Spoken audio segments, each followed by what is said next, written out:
Salut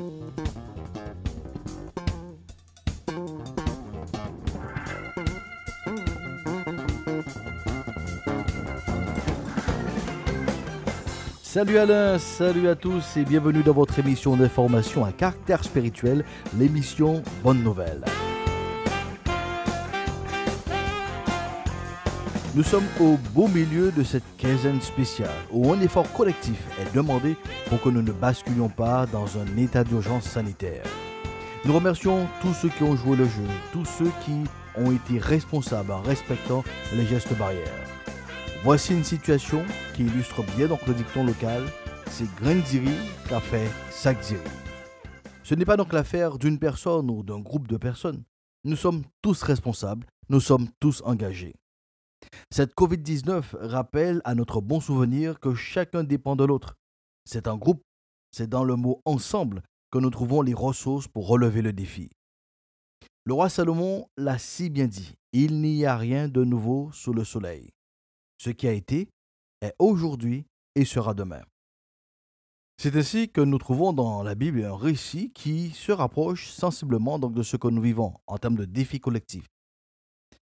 Face à la calamiteuse situation dans laquelle se retrouvait la ville de Jérusalem, une ville sans murailles, donc sans protection, une insécurité grandissante, une instabilité sociale et économique, Néhémie fait donc une expérience particulière.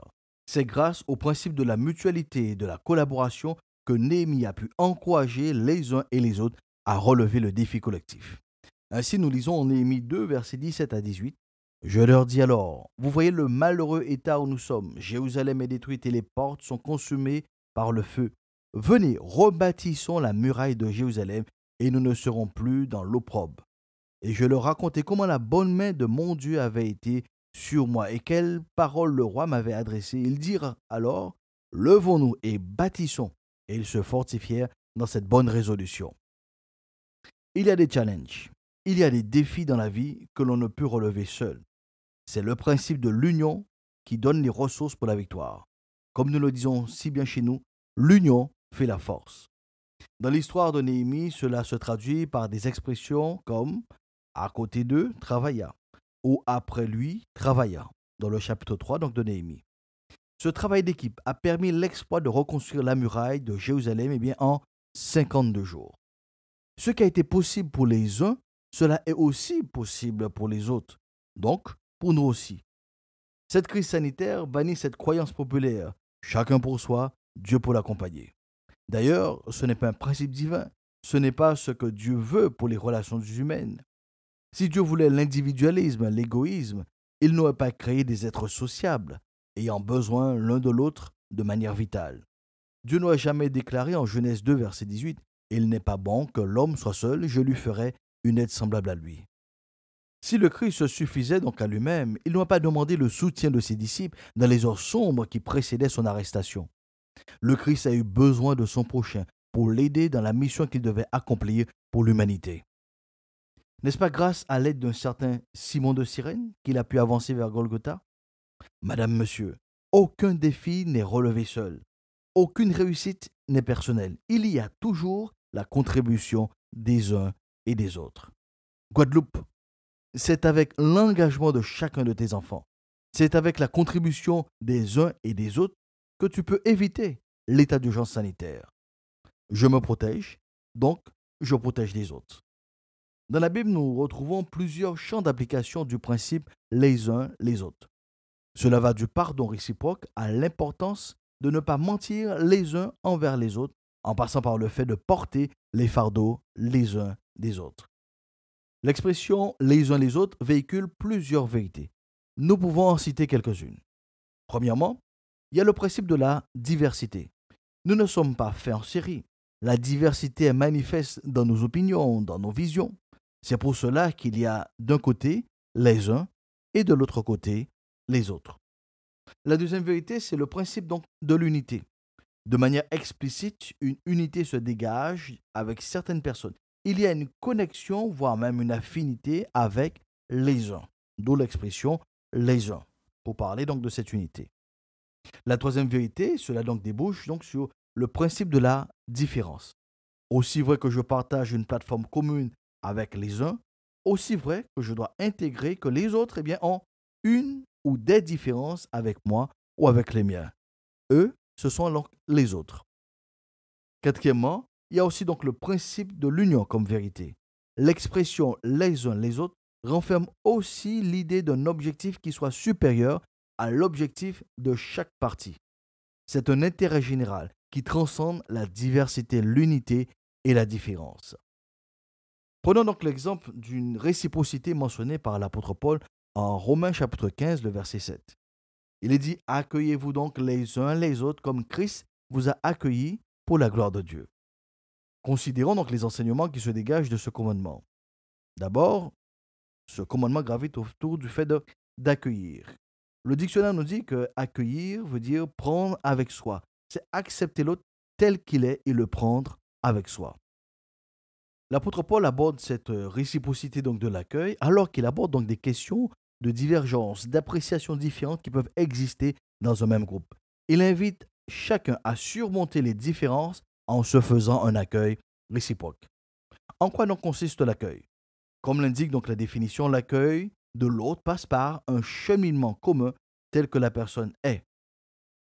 J'intègre donc la notion de la différence. Nous cheminons vers un objectif commun. L'accueil passe par un préalable. Et ce préalable, c'est le premier impératif, l'acceptation de soi. Tu aimeras ton prochain comme toi-même. Oui, le préalable, c'est comme soi-même. La charité bien ordonnée commence par soi. Je dois apprendre à m'aimer, à m'accueillir tel que je suis, homme ou femme, quelles que soient les formes physiques, les capacités mentales et intellectuelles, en bonne ou en mauvaise santé, quelle que soit la couleur de la peau, les handicaps, la personnalité.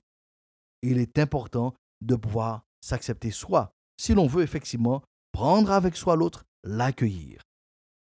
Il est important aussi de souligner que l'acceptation de soi ne signifie pas que je sois parfait ou irrécupérable. Cela veut dire que je n'envie pas les autres pour ce qu'ils sont. Cela veut dire également que je ne méprise pas ou je ne condamne pas les autres parce qu'ils ne me ressemblent pas. L'apôtre Paul présente cette référence en matière donc d'accueil, comme Christ vous a accueilli pour la gloire de Dieu. Une des caractéristiques de l'amour de Dieu, c'est qu'il ne fait point exception de personne. Il n'y a pas de parti pris. Il n'est pas clanique, son amour.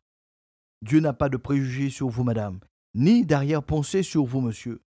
L'amour de Dieu est ce qu'il y a de plus égalitaire.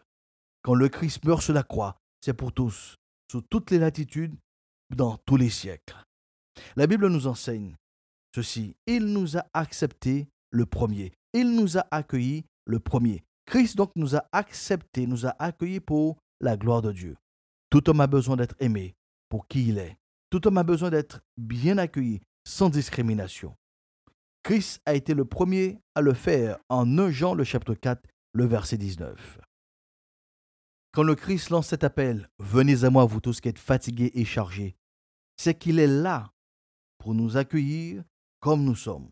Il nous accepte avec le respect, la patience et l'amour sans nous culpabiliser.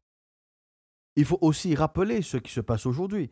Christ continue de nous accueillir malgré nos désobéissances, nos faiblesses. Il nous accepte, il nous pardonne et il nous aide à mieux faire.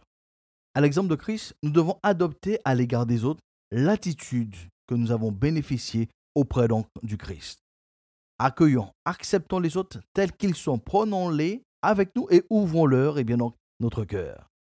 Parce que chez les uns et chez les autres, il y a des imperfections, il y a des failles. Notre unique référence infaillible est le Fils de Dieu, qui nous laisse au travers de sa vie un exemple, un modèle que nous pouvons suivre.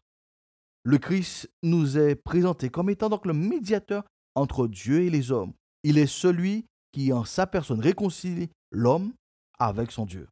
En Éphésiens, Paul dit que les ennemis, ceux qui étaient comme des chiens et chats, deviennent frères grâce à la médiation, à la réconciliation donc du Christ.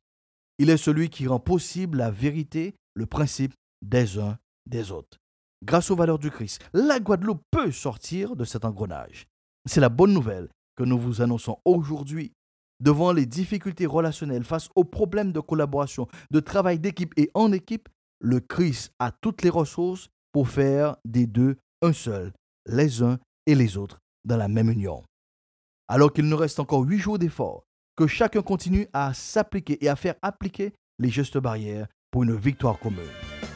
Chers amis de l'émission Bonne Nouvelle, je nous souhaite une pleine et entière réussite dans ce défi, l'un à côté de l'autre, l'un après l'autre. Par le biais du 06 90 92 72 17 71 et via les réseaux sociaux, nous maintenons le contact. Et plus que jamais, nous proclamons sur notre pays, la paix de Dieu soit avec vous pour une meilleure saison.